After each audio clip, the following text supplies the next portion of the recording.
ದೇಶದ ವಿದ್ಯಾರ್ಥಿ, ರಾಜ್ಯದ ವಿದ್ಯಾರ್ಥಿನಿಗೋಸ್ಕರ ನಮ್ಮ ಹೋರಾಟಕ್ಕಾಗಿ ಇವತ್ತು ಒಳ್ಳೆಯ ಪ್ರತಿಫಲವನ್ನ ಕೇಂದ್ರ ಸರ್ಕಾರ ಕೊಟ್ಟಿದೆ. ಅದುವೇ ನಮ್ಮನ್ನ ಈ ಒಂದು ಸ್ಟೇಡಿಯಂನಲ್ಲಿ ಭೀಕರವಾಗಿ ನಮ್ಮನ್ನ ಕೂಡಿ ಹಾಕುವಂತ ಕೆಲಸವನ್ನ ಇವತ್ತು ಕೇಂದ್ರ ಸರ್ಕಾರ ಮಾಡಿದೆ. ನೀವು ನೋಡಬಹುದು, ಈ ಒಂದು ಸ್ಟೇಡಿಯಂನಲ್ಲಿ ಭೀಕರವಾಗಿ ನಮ್ಮ ಸಂಸದರನ್ನೆಲ್ಲ ಸೇರಿ ಒಳಗೊಂಡಂತೆ ಇವತ್ತು ನಮ್ಮನ್ನ ಬಂಧಿಸಿದ್ದಾರೆ.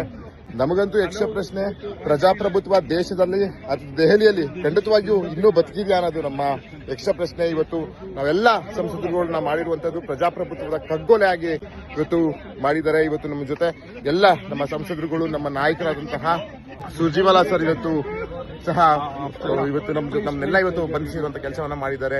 ನಮ್ಮ ಮನ್ಸೂರ್ ಸರ್ ಆಗಿರ್ಬೋದು, ನಮ್ಮ ಕರ್ನಾಟಕದಿಂದ ರಾಜ್ಯಸಭೆಗೆ ಆಯ್ಕೆ ಆಗಿರುವಂತಹ ನಮ್ಮ ಮನ್ಸೂರ್ ಸಾಹೇಬ್, ಎಲ್ಲ ಒಂದು 10 ಜನ ಮತ್ತು ಕೇರಳ ಸಂಸದರಾಗಿರ್ಬೋದು, ಎಲ್ಲರನ್ನೂ ಇವತ್ತು ಬಂಧಿಸಿ ಪ್ರಜಾಪ್ರಭುತ್ವದ ಕಗ್ಗೊಲೆ ಮಾಡುವಂತ ಕೆಲಸವನ್ನ ಇವತ್ತು ಕೇಂದ್ರ ಸರ್ಕಾರ ಮಾಡಿದೆ. ಇನ್ನಾದ್ರೂ ವಿದ್ಯಾರ್ಥಿನಿಯರಿಗೆ ನ್ಯಾಯ ಕೊಡಿಸುವಂತ ಕೆಲಸವನ್ನ ಸರ್ಕಾರ ಮಾಡಲಿ.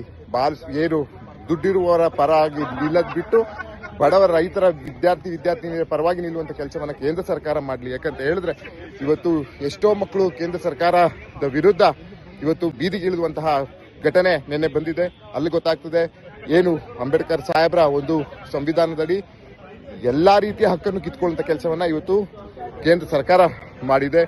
ಇವತ್ತು ಈ ಹೊಣೆ ಹೊತ್ತು ಕೇಂದ್ರ ಸರ್ಕಾರದ ಪ್ರಧಾನಮಂತ್ರಿಗಳು, ಶಿಕ್ಷಣ ಸಚಿವರು ಎಲ್ಲರೂ ಸೇರಿ ಇವತ್ತು ರಾಜೀನಾಮೆ ಕೊಡಬೇಕಾಗ್ತದೆ.